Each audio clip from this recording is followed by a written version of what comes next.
Now, in breaking news coming in, the Union Cabinet has approved an agreement with Seychelles in the fight against black money. This after India and Seychelles, along with 3 other nations, had signed a multilateral agreement for automatic exchange of financial information, a move that is going to be helping the government combat tax evasion and deal with the problem of black money. This agreement was signed in June this year. India Today, Smita Sharma joins us for more on this. Smita, now, the Modi government, especially the Prime Minister, has been under continuous pressure and facing fierce attacks from the opposition to deliver on his promise of getting black money back into the nation.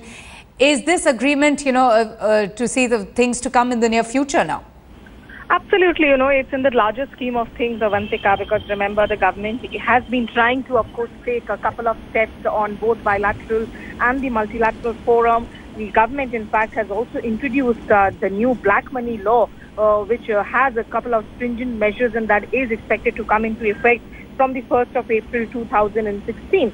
So new rules and guidelines have been, of course, formulated in consultation with the financial institutions as far as India is concerned and the country is concerned, but also that multilateral agreement that you mentioned, which India was, in fact, a signatory to this June.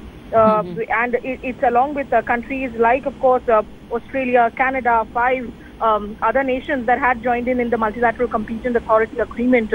So clearly for India and, Switzerland was also forced because that is essentially the country where most of the black money was stashed.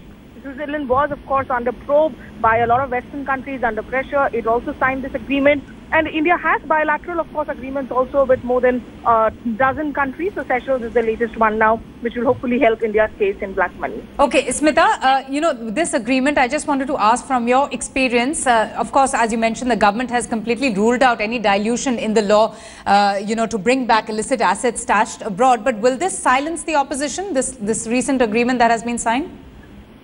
Look, as far as the opposition is concerned, in India, they take their job very seriously. So the opposition literally sort of define their role as the ones to oppose. So even if the government were to go ahead with these stringent measures, questions nearer to elections would be asked of what has been done on the ground. It's good to say that something has been done on paper, but has it translated into action? Because at the end of the day, remember, ahead of the 2014 parliamentary elections, we saw all those political statements come in from Rajnath Singh to Amit Shah to Narendra Modi himself, where they promised lakhs of rupees in citizens' bank accounts. Once, of course, all the black money, the crores of rupees supposedly stashed in foreign accounts abroad would be brought home. And later on, we saw the government actually do a U-turn of sorts and say that was Chunavi Jumla, or basically, just phrases that they were resorting to in politics, which did not go down well with the Aam Aadmi. So for the opposition, clearly, they will continue to raise questions. Okay, Smita, thanks so much for joining us.